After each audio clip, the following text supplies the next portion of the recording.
Most people think sea trade is simple. A ship arrives at a port, containers are loaded, the ship crosses the ocean, then the goods reach another country. It sounds like a normal transport system. But then a strange question appears. If shipping is only about moving boxes across water, why can one delay at one port raise prices in another continent? Why can a canal problem affect supermarket shelves? And why can the price of moving one container change so suddenly, even when the container itself has not changed? For a small importer, this can feel confusing. 1 month shipping cost looks normal. The next month the same route becomes expensive. The product is the same, the distance is almost the same, the customer is the same. But the price is different. And this is where the system starts to look less like transportation and more like control. Because behind the ocean, behind the ports, and behind the containers, there are a few companies that sit at the center of global trade. But that is not even the strangest part. The ocean looks open. No roads, no traffic lights, no borders in the middle of the water. So it feels like any company with ships should be able to move cargo anywhere. But global shipping does not work like that. To move containers at a serious level, a company needs much more than a ship. It needs thousands of containers, it needs port access, it needs schedules, it needs fuel contracts, it needs crews, insurance, terminals, agents, and relationships in many countries. And most importantly, it needs regular service. A factory does not want a ship sometimes. A retailer does not want a container maybe next month. Global trade needs rhythm. Weekly routes, fixed port calls, predictable arrivals. That rhythm is extremely expensive to build. This is why the shipping world naturally becomes concentrated. Small players can exist, but the biggest routes are usually controlled by the biggest networks. So when we say only 3 companies control the sea trade, it does not mean they control every ship on Earth. It means something more specific. They sit inside the container system that moves the goods people see every day. And once you understand that difference, the real power becomes clearer. The 3 names are MSC, Maersk, and CMA CGM. These are not normal transport companies. They are giant systems. MSC, based in Switzerland, has grown into the world's largest container shipping operator by fleet capacity. Maersk from Denmark has been one of the most powerful names in shipping for decades. CMA CGM from France is another global giant with a wide network of ships, containers, terminals, and logistics services. Alphaliner tracks global container operators by TEU capacity, meaning how many 20-foot container units their operated fleets can carry.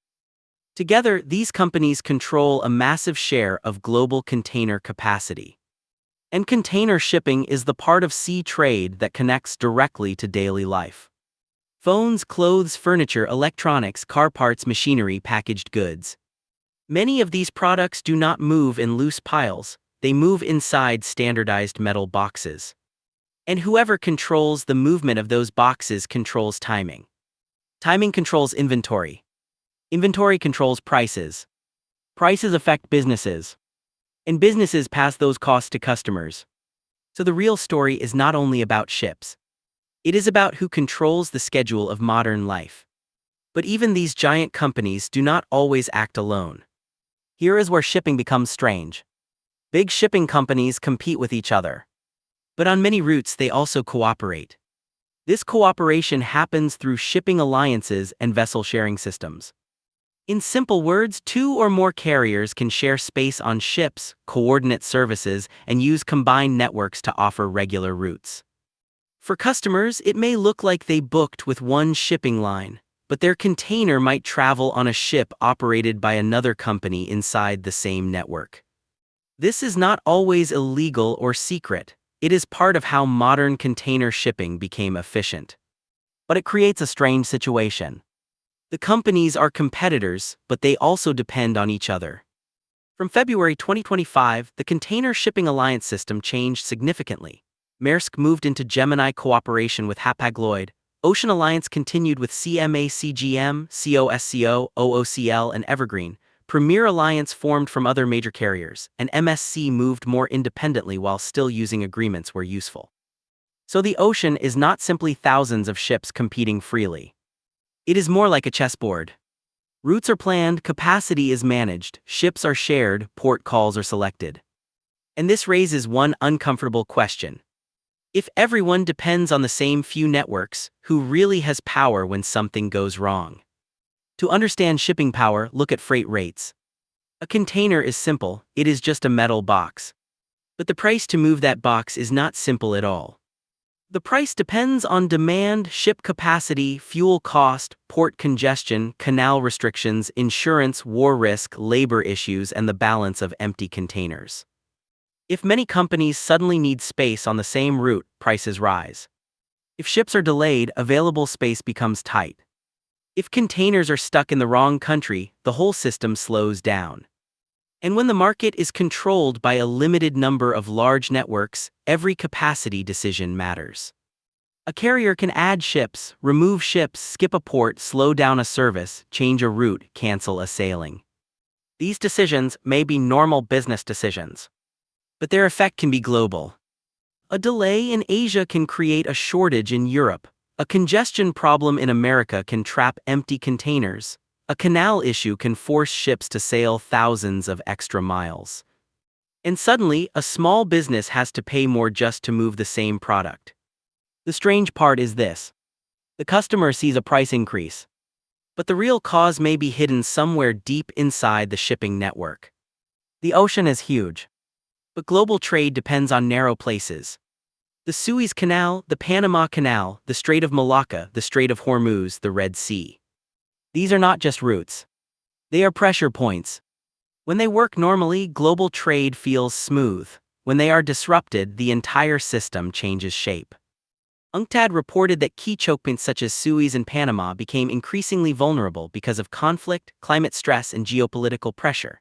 By mid-2024, tonnage through the Suez Canal was down sharply, while arrivals around the Cape of Good Hope increased as vessels rerouted around Africa. Longer routes raised costs for fuel, wages, insurance, chartering, and emissions. This is where the power of big shipping companies becomes visible. Smaller companies cannot easily absorb these shocks. But large carriers have more ships, more routes, more contracts, and more options. They can reroute. They can adjust schedules, they can negotiate better, they can survive longer periods of disruption. So a crisis does not only damage shipping. It can also strengthen the companies already sitting at the top. And that is where the system starts to feel unfair. For a giant retailer, shipping is a cost. For a small importer, shipping can be the difference between profit and loss. Imagine a business importing furniture, electronics, spare parts, or clothes. The business may calculate every cost carefully. Product price, customs duty, port charges, warehouse rent, local delivery. But then freight rates change. The container becomes more expensive, the vessel is delayed, the port is congested, the customer is waiting.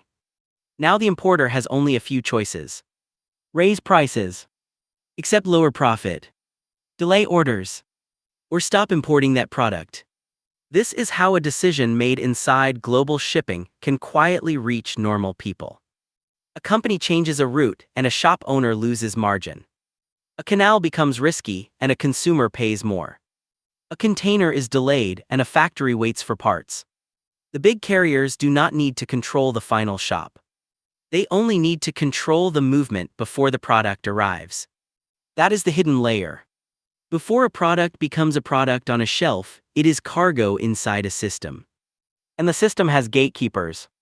But the most surprising part is that these gatekeepers are no longer only shipping companies. For many years, shipping companies mainly moved cargo from port to port. But today, the biggest players want more. They want warehouses, drugs, air freight, customs services, port terminals, digital booking platforms, end-to-end logistics. This changes the meaning of control. If a company controls the ship, it controls the ocean leg. But if it also controls the terminal, the warehouse, the inland transport, and the digital booking system, then it controls much more of the journey. The cargo does not simply move from port A to port B. It moves through a chain. And each part of that chain creates data, fees, timing, and dependency. This is why modern shipping is not just about vessels. It is about information. Where is the container? Who has space? Which route is open? Which port is congested? Which customer gets priority? The companies with the biggest networks can see more of the system than everyone else. And when you can see the system, you can price it better. You can plan it better. You can protect yourself better. But smaller players often cannot. They are reacting to a system that the giants are helping to design. And now the final question becomes much bigger. So, do only 3 companies control all sea trade? Not completely. Oil tankers, bulk carriers, gas ships, car carriers, and many other ships have their own markets. But in container shipping, the system that moves phones, clothes, machines, electronics, furniture, and daily use products, a small group of companies has huge influence. MSC, Maersk, and CMA CGM are not just moving containers. They influence routes. They influence capacity. They influence timing. And timing is one of the most powerful things in global trade. Because when a container is late, a factory can stop. When a ship changes route, prices can rise. When a port becomes crowded, products can disappear from shelves. This is why shipping is not just transportation. It is a hidden system behind the modern economy. Every product has a journey. Every journey has a cost. And every cost eventually reaches normal people. So the next time you see an imported product in a shop, remember this. Before it reached the shelf, it passed through ports, ocean routes, shipping contracts, container networks, and decisions made by companies most people never think about. The ocean looks free. But global trade does not move freely. It moves through a system. And that system is controlled by the companies that understand it best. And now the real question is, if only a few companies can influence how products move across the world, then what would happen if one sea route suddenly disappeared? That story is even bigger. Because one narrow passage can shake the entire global economy.